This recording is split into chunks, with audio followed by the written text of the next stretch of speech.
সবসময় এক খাবার খেতে ভালো লাগে না, তাই মুখের স্বাদ বদলানোর জন্য আজকে আপনাদের সঙ্গে একদম সহজভাবে শেয়ার করব চিকেন স্টু রেসিপি। এটা খেতে যেমন মজা, ছোট বড় থেকে সবাই অনেক বেশি পছন্দ করে আর এটা অনেক স্বাস্থ্যকর।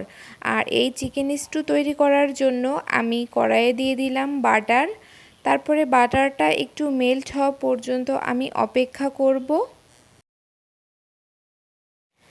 আর এর মধ্যে আমি কিছু গরম মশলা দিব, তার জন্য 2টা ছোট এলাচ, 2 টুকরো দারচিনি আর 2টা লবঙ্গ নিয়েছি। আমি ছোট এলাচের মুখটা থেতলে নিয়েছি। এবার এই বাটারের মধ্যে খুব ভালো করে একটু ভেজে নিব। তারপরে এর মধ্যে দিয়ে দিব কিছু রসুন কুচি, আর এগুলো দিয়ে খুব সুন্দর করে একটু ভেজে নিতে হবে। আর এটা ভাজার সময় খুব সুন্দর একটা ঘ্রাণ আসে।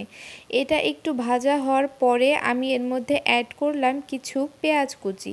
এবার পেঁয়াজ কুচিও খুব ভালো করে একটু ভেজে নিব। আর এগুলো যখন একটু ভাজা হয়ে আসবে তখন আমি এর মধ্যে অ্যাড করব কিছু আদা কুচি। সব কিছু আমি লম্বা লম্বা করে কেটে নিয়েছি কুচি করে। এরপরে এটা ভাজা হয়ে গেলে আমি এর মধ্যে দিয়ে দিলাম চিকেনের টুকরো।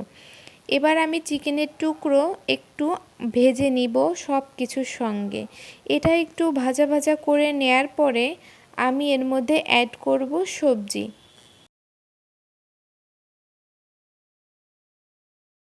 5 মিনিট চিকেনের টুকরোগুলো ভাজা হয়ে গেলে আমি এর মধ্যে অ্যাড করছি এখন সবজি।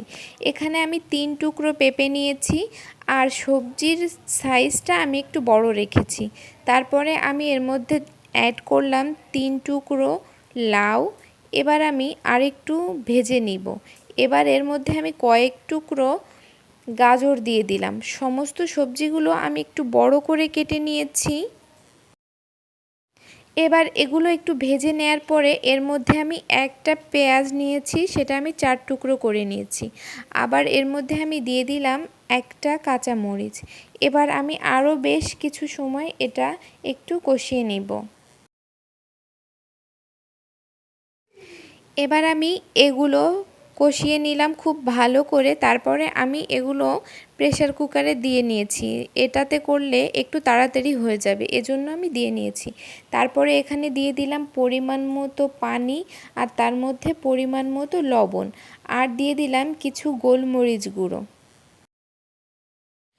এবার সমস্ত কিছু একটু আমি পানির সঙ্গে খুব ভালো করে মিশিয়ে দিয়ে ঢাকনাটা বসিয়ে প্রেসার কুকারে 2টো সিটি দিয়ে নিব।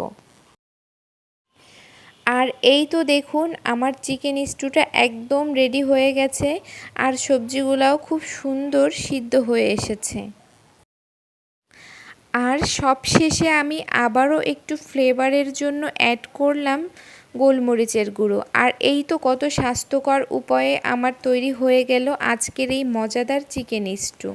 আপনাদের কাছে রেসিপিটি কেমন লেগেছে অবশ্যই জানাবেন, আর এটা বাসায় তৈরি করে খাবেন, দেখবেন খুবই ভালো লাগবে। সবাই ভালো থাকবেন। আল্লাহ হাফেজ।